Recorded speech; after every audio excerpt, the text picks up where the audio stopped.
Bom dia a todas e todos. Eu sou Fernando Freitas, e nós estamos agora na TV Medium Brasil. Você está na TV Medium Brasil comigo. E esse é o programa 20 Minutos com a TV Medium Brasil.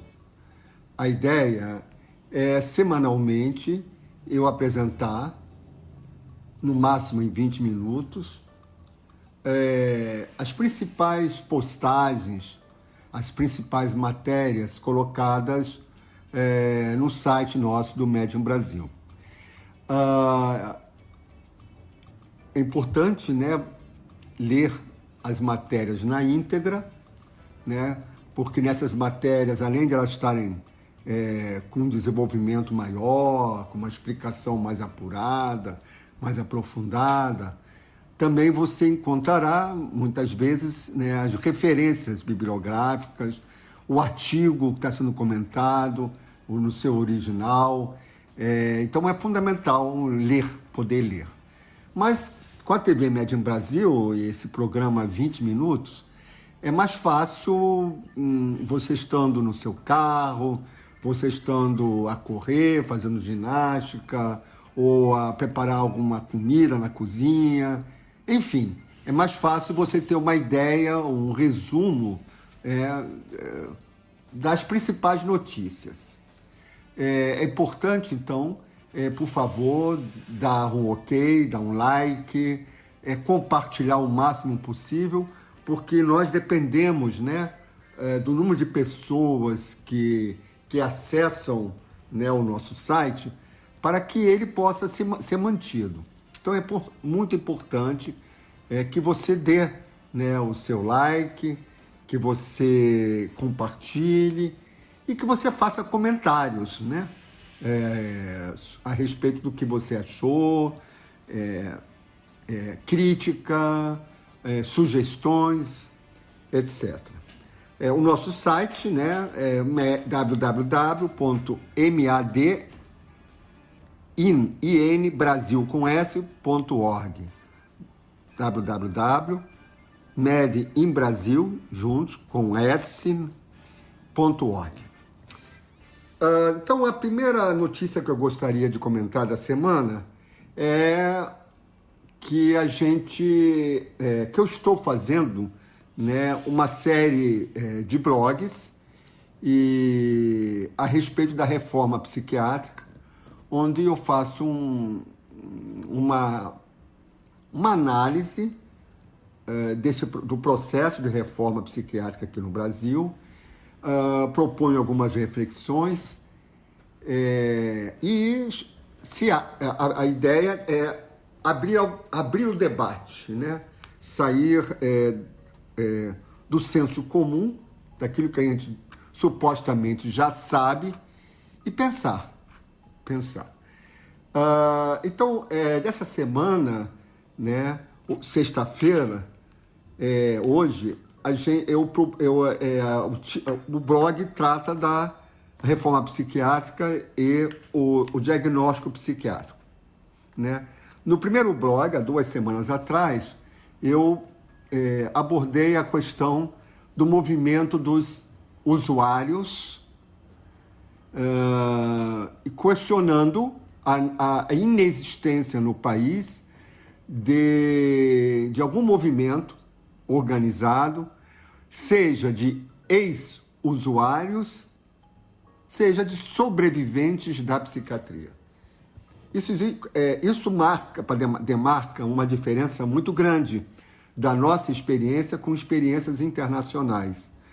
Porque uma coisa é você ser usuário da psiquiatria, outra coisa é você participar de algum movimento de ex-usuários, seja porque você teve êxito num tratamento, né, recebido, e que você quer passar para os outros essa experiência, seja também porque você pode também ter sofrido, né, enquanto usuário do sistema de assistência, e você passou a ser crítico.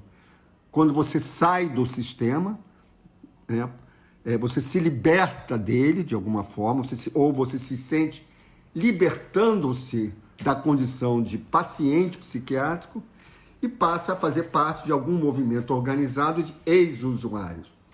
Quando falamos de sobreviventes da psiquiatria, né, o termo já está dizendo, ele é muito mais radical, né? O sentido dele é: eu consegui sobreviver ao sistema psiquiátrico. Passei por tais e tais situações, né? Fui vítima de tais e tais sofrimentos, e graças a isso ou aquilo outro, eu consegui sair do sistema, portanto passo a ser um ex-paciente, um ex-usuário, e sou crítico à psiquiatria, crítico à assistência psiquiátrica. O segundo blog, né, foi da semana passada, tratou a problemática da internação involuntária. Com a internação involuntária, fica muito bem ilustrado, né, como durante essas décadas, digamos, pelo menos desde os anos 80, final dos anos 80 aqui no Brasil, portanto, algumas décadas de história de reforma psiquiátrica, a gente não conseguiu se libertar ou libertar a sociedade da internação involuntária, né? Então, lembrando, existe a internação voluntária, né? Como o próprio nome está dizendo, a pessoa voluntariamente busca um hospital, busca um abrigo, um asilo, um espaço de proteção para se tratar voluntariamente. Isso está em lei, na própria lei da reforma. Existe a internação compulsória, que é aquela decidida por um juiz, né? E existe a internação involuntária, que é aquela decidida por um médico, ou psiquiatra, involuntariamente, quer dizer, o paciente ele não solicita, ou ele é contra, mas pelo poder decisório do médico, psiquiatra, o sujeito fica internado. Essa condição, ela pode ser para qualquer um de nós, para qualquer um de vocês que esteja nesse momento me ouvindo, né? O poder médico, o poder psiquiátrico, ele é enorme nesse sentido, né? Mesmo que tenha, seja por lei, previsto que o Ministério Público deva ser comunicado no prazo de 72 horas. Então, o blog trabalha, né, eu apresento o relatório feito pelo Conselho Federal de Psicologia e várias outras entidades, visitando, né, um conjunto, 40 hospitais psiquiátricos no país, e vendo, né, os dados são alarmantes, a quantidade de pessoas que estão involuntariamente internadas, uma parcela significativa há anos e anos e anos, né? Os motivos são os mais esdrúxulos possíveis, né? Normalmente a pedido de um familiar, ou do patrão, né? Ou do vizinho, enfim, porque já que o paciente não está querendo ser internado, e ele é internado por decisão do médico. Isso daí contraria a Constituição Federal Brasileira e contraria, inclusive, a lei brasileira, né, com respeito aos direitos das pessoas com deficiência, né? E o terceiro blog, esse atual, fala da questão do diagnóstico psiquiátrico, né? O Brasil, a reforma psiquiátrica, não conseguiu, durante esse período todo de história, né, de experiência, construir um modelo alternativo ao DSM e ao CID, que são os dois manuais de diagnóstico oficiais da psiquiatria. Infelizmente não conseguiu. O que leva, então, né, aí eu apresento isso no blog, quer dizer, desde o primeiro manual de diagnóstico DSM, né, que foi lá em 1952, até o atual, né, no DSM-5, né, a tendência tem sido constante, há uma constância de aumento a cada edição e a cada revisão dessa edição, um aumento de categorias de diagnóstico psiquiátrico.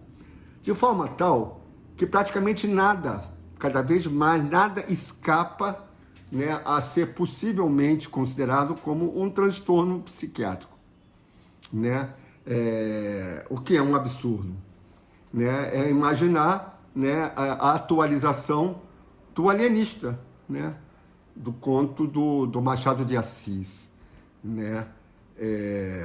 E a reforma psiquiátrica, por não ter, no meu ver, combatido, ou pelo menos mostrado para a sociedade algo alternativo ao modelo biomédico da psiquiatria, no caso diagnóstico, a sociedade se vê refém do que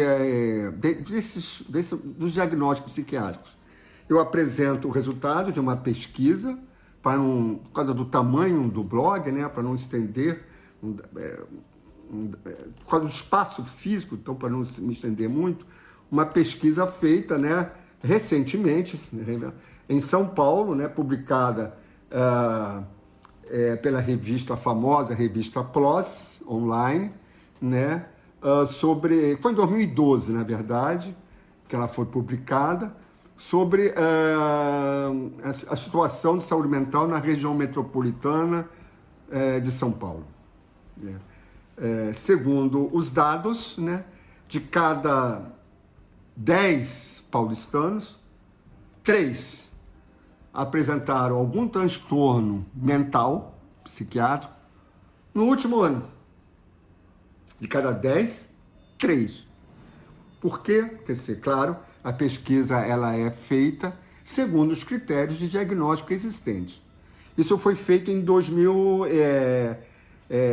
acho que em 2009 ou 2010, que foi feito, né, que iniciou o trabalho, né, de entrevistas, etc., durou mais ou menos um ano.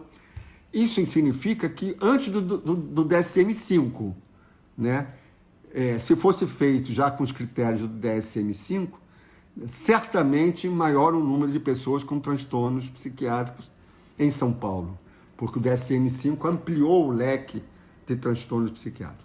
Então vale a pena ler, né? Eu sugiro. Bom, esse blog. Durante a semana também foi publicada uma pesquisa muito importante que confirma, né, que o diagnóstico do TDAH, transtorno, déficit de atenção e hiperatividade, há um sobrediagnóstico, há um excesso de diagnósticos, né, desse transtorno, TDAH, né, nas crianças e adolescentes, o que é um absurdo. Então, essa pesquisa é uma pesquisa feita, né, recentemente publicada, ela foi publicada na famosíssima revista JAMA, né? E vale a pena ser lido, eu acho, eu recomendo, para quem se interessa, sobretudo, pela questão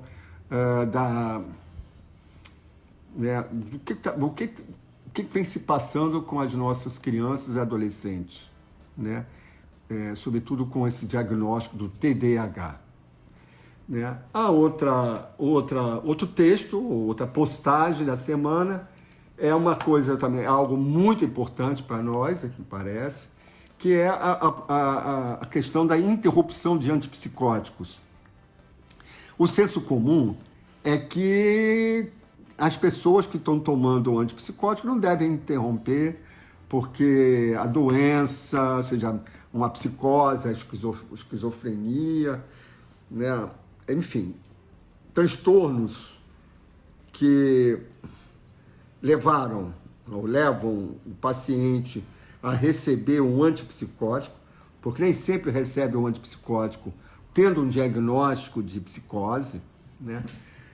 Como é que as pessoas que interromperam, né, ou que interrompem os antipsicóticos, melhoram o seu funcionamento cognitivo, né? Chocante. Os dados, essa é uma pesquisa que foi publicada agora no American Journal of Psychiatry, portanto em um periódico do mainstream, né, da psiquiatria, né? Quer dizer, portanto, da psiquiatria hegemônica no mundo, né? No American Journal of Psychiatry. E finalmente a outra postagem é a respeito da uberização, né? Tá virando um adjetivo, né? Uberização, está uberizado, como uma forma contemporânea, né? de relação trabalhista, de trabalho, né? E, então essa pesquisa ela foi publicada na revista Laborativa, né? E que levanta algumas reflexões críticas acerca do impacto da pandemia, né, para o trabalhador brasileiro, né, uberizado, né, que trabalham com Uber, né? Os dados, o esperado mesmo é que o impacto da pandemia causa, né, uma série de dificuldades para a própria saúde mental dos trabalhadores que fazem uso do Uber. Então, gente, com isso estamos terminando. Os 20 minutos não necessariamente terão que ser 20 minutos, né? Depende, então, vou tentar nunca ultrapassar desse tempo e, na medida do possível, ser menor o tempo. Então, relembro a todos e a todas que, por favor, deem o seu like, né? Compartilhem, se concordam com a matéria. Quanto mais pessoas tiverem acesso à informação, melhor para todos, para a sociedade, para a qualidade de vida nossa, para o aperfeiçoamento nossas abordagens em saúde mental, para lidar com os nossos sofrimentos, ou as nossas formas de sofrimento psíquico. Então, por favor, né, compartilhem, comentem.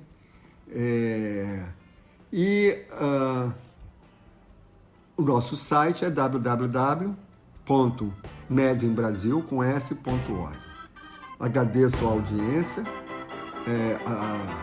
e até a próxima.